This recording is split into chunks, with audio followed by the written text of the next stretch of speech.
Okay, strap in for this one, y'all. I am not an economist, but I have studied complex systems for years, and the science here is well established. What we're seeing right now is multiple critical components of our economic and political network showing simultaneous strain. Think of it like a rubber band. It stretches and holds tension, and then it snaps suddenly. That snap is what complexity scientists call a mixed transition. You can cross the threshold before the visible collapse happens, but once you've passed that point, the failure cascade becomes extremely difficult, if not impossible, to stop. With the government shutdown that went into effect October 1st, food price surges, over 30,000 jobs lost in the latest ADP report, with previous months revised downward, and all the other factors that we'll discuss, I believe we're approaching if we haven't already crossed that threshold. I could be wrong about timing or even whether we reach full transition, but the pattern is concerning enough that understanding what's happening really matters. Zoom out a bit and think about the US as an extremely complex system made up of other complex systems. We're talking 330 million people, trillions in daily transactions, massive supply chains, massive global markets, all interconnected. Usually that complexity makes us resilient, but under the right or the wrong conditions, it becomes our biggest vulnerability. Failure cascade is how complex systems most often collapse. All the interconnections that are efficient in average circumstances become highways for problems to spread. One disruption triggers the next, like a line of dominoes, and it amplifies as it goes. There's something more abrupt than cascading failure, and this is called the mixed transition. This is what keeps complexity scientists up at night. Here's how that works. So tiny failures accumulate invisibly throughout the system. Everything looks fine on the surface, but you hit a critical threshold and suddenly even a small shock causes the whole thing to transform. And the scary part is once it starts, you can't reverse it because the underlying structure has fundamentally changed. The warning signs are increased variance in measurements, systems taking longer to recover from shocks, events becoming more correlated, and flickering between stable and unstable states. And so I think this sounds familiar to all of us in the US right now. Since 2020, we've been accumulating what researchers call failure drift, eroding trust, supply chain vulnerabilities, mounting debt, extreme partisanship, and repeated fiscal crises. But 2025 is qualitatively different. This administration isn't dealing with sequential challenges. They're simultaneously attacking multiple core systems at once. Direct interference with the private sector, institutional purges that destroy continuity, aggressive tariffs destabilizing the economy, cold shouldering allies, which leads to frayed, long-standing relationships, mass deportations, fracturing social cohesion, and now a government shutdown. In the financial system, bond markets are stressed. Foreign holders are nervous. The AI stock bubble has multiple burst triggers that are ready to go. Regional banks are still fragile from commercial real estate exposure. In the economy, unemployment is rising fast with major layoffs across sectors. Tariffs are driving business costs up 10 to 15% while destroying export markets. Housing foreclosures hit a 6-year high with 36,000 just in August. Healthcare premiums are about to explode, and federal revenue will collapse as the tax base shrinks. In government operations, the Treasury general account is depleting rapidly with no revenue replacement during the shutdown. They've got 156 billion in emergency funds that they can shuffle around, but that faces legal challenges and resource limits. Meanwhile, 20 of the 25 largest cities are facing deficits as they absorb the federal cost shifts from all the cuts. And as for the food system, it's getting critical. Agricultural exports are down 15% as China halted soybean purchases, and that's a 12.8 billion market that just gone. Farm bankruptcies in the first half of 2025 have already exceeded all of 2024. Grocery prices are rising over half a percentage point monthly, which is the fastest in 3 years.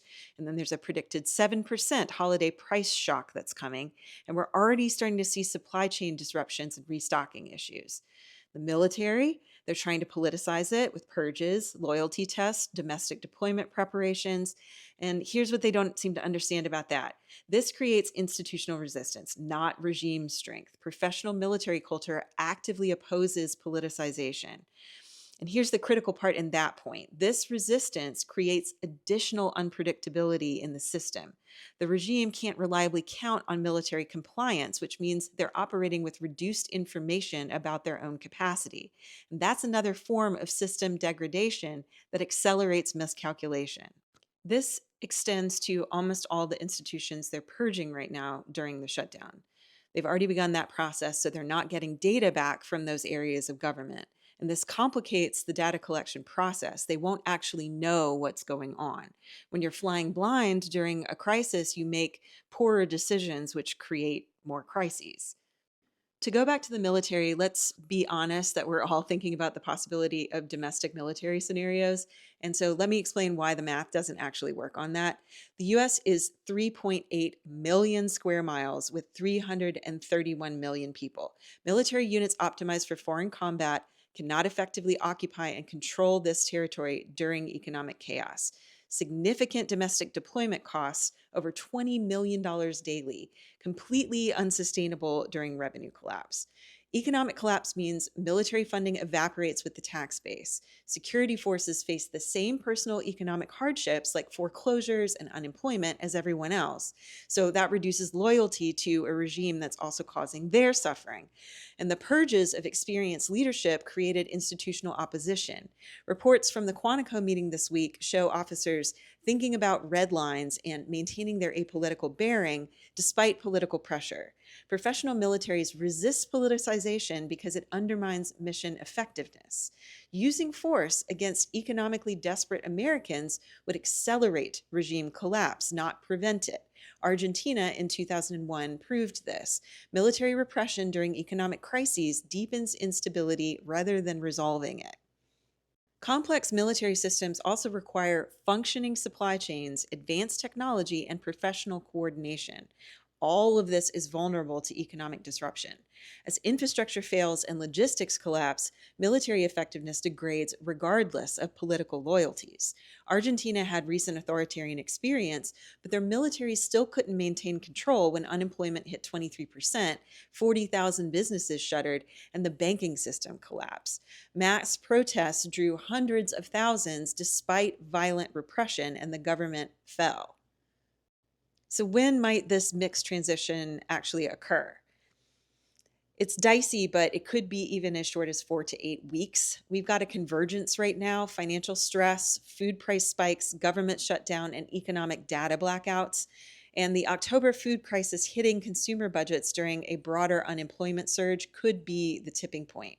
For the regime collapse, it could be 6 to 16 weeks at this point, with multiple factors accelerating simultaneously. Treasury depletion is the first domino, and they're burning through the general account with no revenue replacement during the shutdown. That 156 billion in emergency funds buys time, but not that much. Then there's the debt ceiling crisis looming. If we hit the ceiling during the shutdown with tanking revenue, we face potential default, and that triggers bond market panic. Foreign holders who own trillions in US debt start dumping bonds, and bond yields spike. That makes our debt service costs explode right when we can't pay our bills. Currency devaluation then follows. If bond markets lose confidence in US debt, then the dollar weakens. That makes imports more expensive, which accelerates inflation, which makes the food crisis worse, which triggers more social instability. Meanwhile, mass unemployment is rising as businesses are forced to make emergency cuts in staffing or even shutter. Food shortages are hitting. International pressure mounts as allies watch us destabilize. And this is when elite defection starts to accelerate. So corporate leaders, major donors, even Republican officials, once the financial and political cost of continued support exceeds the benefit of staying loyal, they jump ship. And historically, that's when regimes collapse, not from the bottom up, but when the elites withdraw their support. Bottom line, by simultaneously destabilizing financial management, institutional continuity, economic stability, food security, and military professionalism, this administration has created cascading vulnerabilities that it cannot manage. They've essentially engineered their own downfall through reckless destabilization of the complex system that they sought to control. Be safe out there.